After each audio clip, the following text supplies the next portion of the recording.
zo'r narsa. Islom dini o'zi dinga uncha yaqinlashmayman dedim, mana shu yerda majbur bo'lyapman gapirishga. Zo'r narsa lekin. Islom dini deydi, sizni hech qachon ulug' qila olmaydi deydi. Yaxshilab eshitinglar. To'xta, men so'kmay turinglar birinchi. Islom dini deydi, sizni hech qachon ulug' qila olmaydi deydi. Lekin deydi, qarang, lekin siz deydi, islomni ulug' qilib bera olasiz. Ma'nosini kim tushundi? Kim tushundi hozir? Islom o'zi zo'r. Haqiqatdan zo'r. Rosa chiroyli. Lekin o'shani siz bilan biz ko'rsatib bera olmayapmiz. Nima uchun? Albattaki bilim yo'q.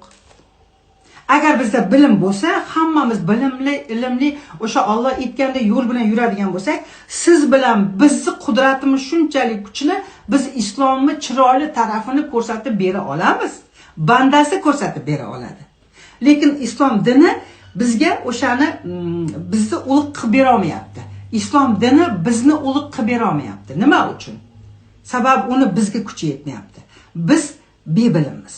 Agar biz bilimli bo'lsak, biz o'sha islomni chiroyli tarafini siz bilan biz ko'rsatib bera olamiz. U uchun bizga nima kerak? Albattaki bilim kerak. Bu yoqdan kelsangiz ham bilim kerak, bu yoqdan kelsangiz ham bilim kerak. Faqat bilim orqali qizlar, boshqa yo'li yo'q. Kim nima desa to'g'risi 55 ga kelib, men o'sha 100% amin bo'ldim. Faqat bilim, bekorga aytmagan ekan ota-bobolarimiz. Beshidan qabrgacha ilm, beshidan qabrgacha ilm. Mana shu bilim orqali Alloh bilan tanishdim men. Oldingi Alloh menga yoqmasdi. U meni yondirardi, kuydirardi, so'rasam bermasdi, ish qilib qachon berar ekan, bu deb o'tirardimmi deb men tanimasdim. Ya'ni tanimasdim. Shuning uchun uni yomon ko'rardim.